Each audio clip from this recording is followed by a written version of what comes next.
श्री शिवाय नमस्तुभ्यम। हर हर महादेव। दोस्तों आप सभी लोग जानते हैं कि 12/2024 को पड़ रहा है श्रावण माह का सोमवार की अष्टमी तिथि। दोस्तों यह जो सोमवार की अष्टमी है श्रावण महीने में पड़ने वाला सबसे बड़ा सोमवार है, क्योंकि यह श्रावण महीने में पड़ रहा है जिसका बहुत ही बड़ा और विशेष महत्व होता है और ऐसा दिन पूरे साल में सिर्फ एक ही बार आता है। और दोस्तों आप सभी लोग जानते हो कि सोमवार की अष्टमी तिथि का अगर सबसे बड़ा कोई उपाय है तो 108 चावल के दाने वाला उपाय है। तो दोस्तों इस श्रावण माह के सोमवार की अष्टमी तिथि के दिन आप लोगों को इस 108 चावल के दाने वाले उपाय को जरूर करना है। बहुत सारे लोग होंगे जिन लोगों ने इस उपाय को ना किया हो, मतलब पूरा साल निकल गया और उन्होंने किसी भी दिन इस 108 चावल के दाने वाले उपाय को ना किया हो। पर दोस्तों आपके पास एक आखिरी मौका बचा हुआ है जो कि 12 अगस्त के दिन। तो इस दिन आप लोगों को इस वाले उपाय को कर लेना है, भले ही आपने पूरे साल भर अभी तक इस उपाय को ना किया हो। पर अगर आपने इस श्रावण महीने के सोमवार की अष्टमी तिथि के दिन अगर इस वाले उपाय को कर लिया तो आपको इस उपाय को करने का वो फल मिलेगा जिसकी आपने कभी कल्पना भी नहीं करी होगी। इसीलिए आप लोग इस वाले उपाय को एक बार जरूर कर लेना ताकि आप लोगों के हाथ से यह मौका ना जा सके और आपको इस उपाय को करने का फल मिल सके। दोस्तों यह उपाय पंडित ने अपनी अभी की ही शिव महापुराण की कथा में बताया है, जिस उपाय को आज हम आपको बहुत अच्छे से समझाने वाले हैं।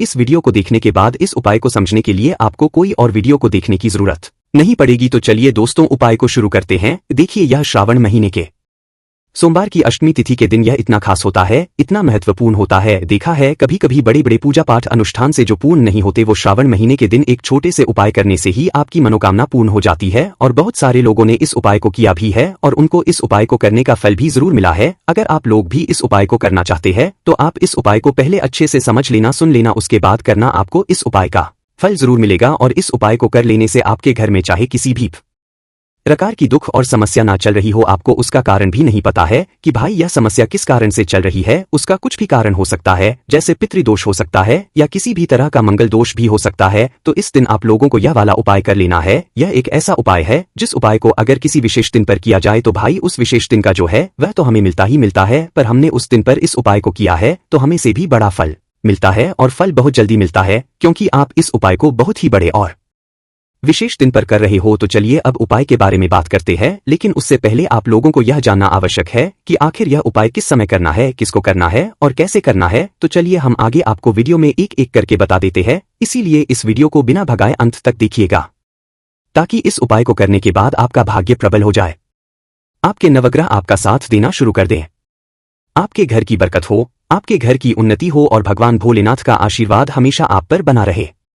और अगर आप चाहते हैं कि महादेव जी की कृपा से आपके जीवन की समस्त प्रकार की परेशानी से आपको मुक्ति मिल जाए और महादेव जी का कृपा हमेशा आप पर बना रहे, तो दोस्तों पूरी सच्ची श्रद्धा और पूरे विश्वास के साथ इस वीडियो को लाइक कर दीजिए और कमेंट बॉक्स में लिख दीजिए ओम नमः शिवाय, हर हर महादेव। और इस वीडियो को आप जितने लोगों तक पहुंचा सकते हैं उतने लोगों तक पहुंचा दीजिए ताकि लोगों का भला हो सके। और दोस्तों कमेंट बॉक्स में अपनी राशि भी डाल दीजिएगा, आपकी राशि के अनुसार कोई भी ऐसा उपाय होगा जो करके आप लाभ पा सकते हैं। सावन के महीने में वह आकर हम आपके कमेंट के रिप्लाई में बता देंगे, लेकिन आपसे निवेदन था वीडियो लाइक करना मत भूलिएगा। और अगर आप लोग हमारे चैनल पर नए हैं तो हमारे चैनल एस्ट्रो ओम को सब्सक्राइब कर लेना और इस वीडियो को लाइक करके कमेंट बॉक्स में श्री शिवाय नमस्तुभ्यम ओम नमः शिवाय जरूर लिख दीजिएगा। तो दोस्तों इस 108 चावल के दाने वाले उपाय को हमें इस सोमवार की अष्टमी तिथि के दिन कैसे करना है, किसको करना है, किस समय करना है और कहां पर करना है, ये सारे सवालों के जवाब आपको इस वीडियो में मिल जाएंगे। और जो ये वीडियो देखेगा भाई उसको 108 चावल के दाने वाला उपाय जरूर करना चाहिए, क्योंकि इस दिन एक चावल के दाने का भी बहुत ही बड़ा और विशेष महत्व होता है। और जब आ जाए 108 चावल के दाने की तो ये सोने पे सुहागा वाली बात हो जाती है और ये एक बहुत ही बड़ा उपाय हो जाता है इस श्रावण सोमवार की अष्टमी तिथि का। तो अब दोस्तों इस 108 चावल के दाने वाले उपाय को आखिर करना किसको है, सबसे पहले हम लोग वो बात जान लेते हैं। तो देखो घर की जो बड़ी माताएं बहनें होती हैं उन माताओं बहनों में से कोई भी एक बड़ी माता बहन इस वाले उपाय को कर सकती है। और दोस्तों अगर आप चाहें तो अपने घर में से सभी को भी इस उपाय को करवा सकते हैं। अगर किसी व्यक्ति की खुद की कोई मनोकामना है, खुद की कोई दुख और परेशानी है जो कि वह अपने लिए ही करना चाहता है, इस वाले उपाय को तो वह खुद अपने लिए भी कर सकता है। बाकी अगर कोई घर में से ऐसा है जो कि अपने पूरे घर परिवार की सुख और शांति के लिए ये वाला उपाय करना चाहता है तो भाई वह भी कर सकता है, उसमें भी कोई दिक्कत वाली बात नहीं है। कहने का मतलब यह है कि इस उपाय को हर एक सदस्य कर सकता है और पूरे घर परिवार के सदस्य के लिए घर की बड़ी माताओं बहनों में से कोई एक माता बहन भी कर सकती है। माताएं बहनें अगर घर में उपस्थित ना हो या वो यह वाला उपाय ना कर पा रही हो तो फिर घर का कोई बड़ा सदस्य भी इस 108 चावल के दाने वाले उपाय को कर सकता है, चाहे फिर वह पुरुष ही क्यों ना हो, उसमें कोई भी दिक्कत वाली बात नहीं है। अब दोस्तों, इस 108 चावल के दाने वाले उपाय करना कहाँ पर है? हमें इसे शिवजी के मंदिर में जाकर करना है। बहुत सारे लोग प्रश्न करते हैं, हर एक उपाय को करते समय क्या हम इस उपाय को घर पर कर सकते हैं? तो इस वाले उपाय को आप घर पर नहीं कर सकते हो। इस वाले उपाय को करने के लिए आपको शिव जी के मंदिर ही जाना पड़ेगा।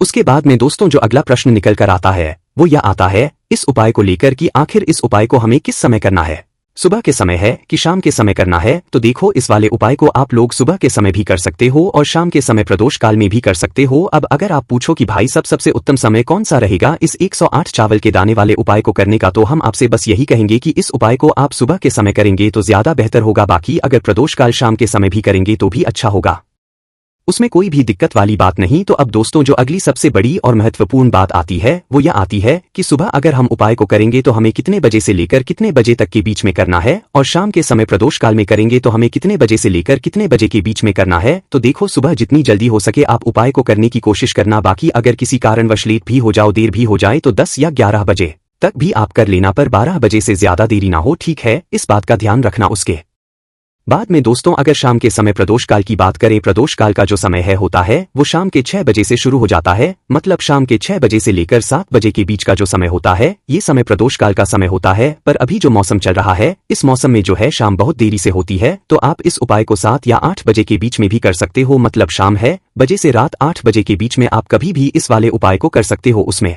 कोई भी दिक्कत वाली बात नहीं है। अब दोस्तों यहाँ पर इस उपाय को लेकर एक और सबसे बड़ी बात ये निकल कर आती है कि इस 108 चावल के दानों को हमें लेना कहाँ से होता है, और हमें इस उपाय को करने के साथ में क्या और कुछ भी सामग्री ऐसी होती है जो शिव जी के मंदिर लेकर जानी है। तो देखो यहाँ पर हम आपको बता दें, सबसे पहले आप लोग ये जान लो कि ये जो 108 चावल के दाने वाला उपाय है, सिर्फ और सिर्फ आप उपाय की सामग्री लेकर कभी भी शिव जी के मंदिर मत जाना, क्योंकि हमें भगवान के सामने यह नहीं दर्शाना है कि अगर हम भगवान शिव जी के मंदिर आए हैं तो अपने फायदे के लिए आए हैं। तो इसलिए जो भी पूजन सामग्री है, उपाय सामग्री है 108 चावल के दाने, इसके साथ में आपको पूजन सामग्री भी जरूर लेकर जाना है। देखो, अगर सुबह के समय उपाय कर हो तो सीधी सी बात है 1 लोटा जल तो आप लेकर जाओगे ही जाओगे। वही 1 लोटा जल अगर मिट्टी का जल हो तो बहुत अच्छा रहेगा। मिट्टी का जल कैसे बनाया जाता है इसके लिए हमने पहले से बहुत सारी वीडियोस बना दी है। आपके पास इस दिन एक आखिरी मौका रहेगा मिट्टी का जल शिव जी पर चढ़ाने का और उपाय को करने का। बहुत बड़ा आपको इस दिन फल मिलेगा। तो इसलिए इस दिन हो सके तो भाई मिट्टी का जल चढ़ाना तो अपने साथ में कम से कम 1 लोटा तो आपको लेकर जाना ही जाना है। अगर मिट्टी का जल नहीं है तो घर का जल भी आप इस्तेमाल कर सकते हो। इसके अलावा जो भी पूजन सामग्री है, देखो 108 चावल के दाने ये अलग आपके रहेंगे और जो आपकी पूजन सामग्री रहेगी वो अलग रहेगी। पूजन सामग्री में आप जो भी चीज लेकर जाना चाहे वो लेकर जा सकते हैं, उसमें कोई भी दिक्कत वाली बात नहीं है। वही अगर हम बात करें शाम के समय की, तो शाम के समय शिव जी पर जल नहीं चढ़ता है, इसीलिए शाम के समय आप लोग एक दीपक तैयार कर ले जो कि बत्ती का, आटे का, शुद्ध देसी गाय का घी का होगा। इस बात का आप लोगों को ध्यान रखना है, और इस दीपक को आपको घर से जलाकर नहीं लेकर जाना है, भगवान शिव जी के मंदिर में जाकर ही जलाना है। इस बात का भी आप लोगों को ध्यान रखना है। अब दोस्तों यहाँ पर हमें इस बात को समझना है कि यह 108 चावल के दाने हमें लेना कहाँ से है। क्या हमें दुकान से लेकर आना है या हमें अपने घर से लेना है, या कहाँ से लेकर आना है और कौन से चावल लेना है, क्योंकि चावल भी बहुत प्रकार के होते हैं। तो सभी सवालों के जवाब आप लोग एक बात में सुन लो कि भाई ये जो उपाय है, इस उपाय में आपको ये नहीं देखना है कि भाई कौन से चावल है कौन से चावल नहीं है। बस जो भी चावल ले रहे हो वो चावल का दाना सबूत होना चाहिए, मतलब साबुत होना चाहिए, टूटा हुआ नहीं होना चाहिए, कटा पीटा नहीं होना चाहिए। ये बात आपको ध्यान रखना है। बाकी आपका चावल बासमती हो या सादा चावल हो या कोई सा भी चावल हो, उसमें कोई भी दिक्कत वाली बात नहीं है। तो सीधी सी है कि आपके घर के रसोई घर में जहां पर आप भोजन बनाते हो वहां पर जो भी चावल आपके उपस्थित हो, उन चावलों में से अपनी एक कटोरी भर लेना, या एक मुट्ठी चावल ही लेने वाले हैं, दूर होती है, इस बात का आप लोगों को ध्यान रखना है। तो अपने उस चावल की कटोरी में से या चावल में से 108 ऐसे चावल के दाने आप लोग निकाल लो जो कि हुए ना हो, कटे पिटे ना हो, जिनमें कोई दाग ना लगा हुआ हो, अच्छे साबुत चावल के दाने 108 दाने आप लोग निकाल कर रख लो। और इन्हें किसी भी एक कागज की पुड़िया में या किसी एक छोटी सी कटोरी में आप लोग रख लो ताकि यह सुरक्षित रहे, आपके एक भी चावल का दाना इधर उधर ना हो और आपका उपाय भी पूरा अच्छे से हो जाए। तो भाई जैसे ही आपका उपाय की जो सामग्री है 108 चावल के दाने ये तैयार हो जाते, उसके बाद मैं आपको जो भी अपनी पूजन सामग्री है सुबह के समय कर रहे हो तो एक लोटा जल या पूजन सामग्री जो लेकर जाना चाहो उसकी भी तैयारी कर लेना, और शाम के समय जा रहे हो तो भाई अपना जो दीपक है उसे तैयार कर लेना, ठीक है। और उपाय को करते समय शुद्धता का विशेष रूप से ध्यान रखना, ठीक है। सुबह सुबह स्नान करने के बाद ही उपाय को करने की आप लोग तैयारी करना। उसके बाद अगर शाम के समय की बात, तो शाम के समय आपको स्नान करने की जरूरत नहीं है, पर शुद्धता का ध्यान रखना है। आपको स्नान तो नहीं करेंगे, आप हाथ मुंह धोकर भी इस वाले उपाय को शाम के समय प्रदोष काल में कर सकते हैं, इसमें कोई दिक्कत वाली बात नहीं है। तो आप अपने उपाय की पूरी सामग्री तैयार करके आपके पास ही जो आपका शिव मंदिर हो वहां पर पहुंच जाइए। सबसे पहले शिव मंदिर में जाकर आप लोगों को उपाय नहीं करना है, पहले भगवान के दर्शन करना है, भगवान से आशीर्वाद प्राप्त करना है, फिर शिव जी की के पास में आना है। शिवलिंग के पास में आने के बाद आप जो पूजन सामग्री लेकर आए हुए हैं, जैसे कि सुबह गए हुए होंगे तो एक लोटा जल और जो भी पूजन सामग्री लेकर आए हैं आप उनसे भगवान शिव जी की पूजन कीजिए। सबसे पहले तो एक लोटा जल ही चढ़ेगा, उसके बाद में आपकी पूजन सामग्री चढ़ेगी। उसके बाद में अगर दोस्तों शाम के समय अगर आप इस उपाय को कर रहे हो तो अपने साथ में कम से कम एक जो दीपक है बाती का जो आप अपने साथ में लेकर गए हो, उस दीपक को मंदिर में जाकर अपनी माचिस से जलाना है और उस दीपक को शिवलिंग के पास में रखना है। इस दीपक को रखने के बाद ही आप लोगों को अपना ये वाला उपाय शुरू करना है, और दीपक को ज्यादा पास में मत रखना, वैसे भी गर्मी पड़ रही है, भगवान शिव जी को आंच नहीं लगनी चाहिए। तो भाई जैसे ही आपकी पूजा अर्चना हो जाती है आप भगवान शिव जी को प्रसन्न कर लेते हैं।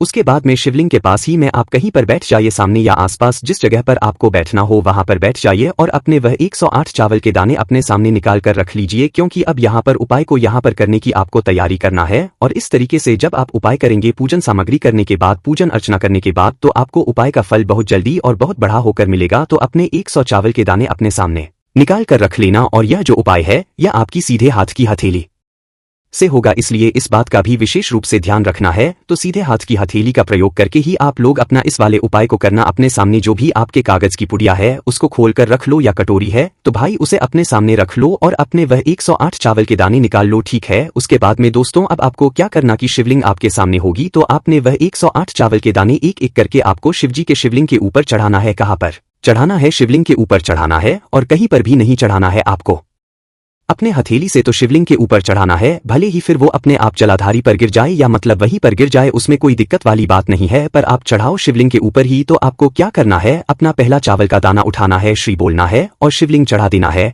इसी तरीके से दूसरा चावल का दाना उठा है, शिवलिंग पर चढ़ाना है और मंत्र बोल देना है, और फिर तीसरा चावल का दाना उठाना है, श्री शिवाय नमस्तुभ्यं बोलना है और चढ़ा देना है। इसी प्रकार से आपको पूरे 108 चावल के दाने एक एक करके शिवजी के शिवलिंग के ऊपर चढ़ाना है और भगवान से प्रार्थना करते जाना है।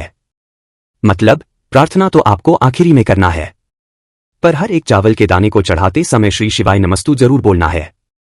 बाद ही में ये चावल का दाना शिवलिंग के ऊपर आपको चढ़ाना है। जैसे ही आपके 108 चावल के दाने शिवलिंग के ऊपर जाते हैं तो भाई उसके बाद में आपको क्या करना है, भगवान से अपनी मनोकामना बोलना है। मनोकामना भी कब बोलना है, जब आपका 108 चावल का दाना आपके सीधे हाथ की हथेली में हो और आप उसे चढ़ाने के लिए जा रहे हो। श्री बोलकर उस आखिरी चावल के दाने को शिवलिंग के ऊपर चढ़ा देना और भगवान से अपनी वह मनोकामना बोल देना, जिस मनोकामना के लिए आप लोग अपना यह वाला उपाय कर रहे हो, जिस भी दुख और परेशानी के लिए आप लोग अपना यह वाला उपाय कर रहे हो। उसके बाद में जैसे ही आप अपनी मनोकामना बोल देते हो आपका यह वाला उपाय पूरा हो जाता है। पर दोस्तों उपाय को करने के बाद आप लोगों को 2 मिनट भगवान शिव जी के मंत्र का जाप जरूर करना है, और मंत्र का जाप करने के बाद भगवान से एक और बार प्रार्थना करना है अपनी कामना के लिए या अपनी जो भी दुख और परेशानी है उसके लिए। इसके बाद में आप लोग भगवान को देखकर भगवान से प्रार्थना करके उनसे आशीर्वाद लेकर वहां से उठ सकते हैं और अपने घर पर जा सकते हैं। बस दोस्तों यहाँ पर यह वाला उपाय पूरा हो जाता है। इस तरीके से जो भी व्यक्ति छोटी छोटी चीजों का ध्यान रखते हुए इस 108 चावल के दाने वाले उपाय को करेगा, निश्चित सी बात है उसे उसकी मनोकामना जल्द ही पूर्ण होगी। जो भी दुख और परेशानी है वो भी बहुत ही जल्दी दूर होंगे। और दोस्तों अगर आपको हमारी ये वीडियो पसंद आई हो तो हमारे इस वीडियो को लाइक और चैनल को सब्सक्राइब जरूर करें। श्री शिवाय नमस्तुभ्यं। हर हर महादेव।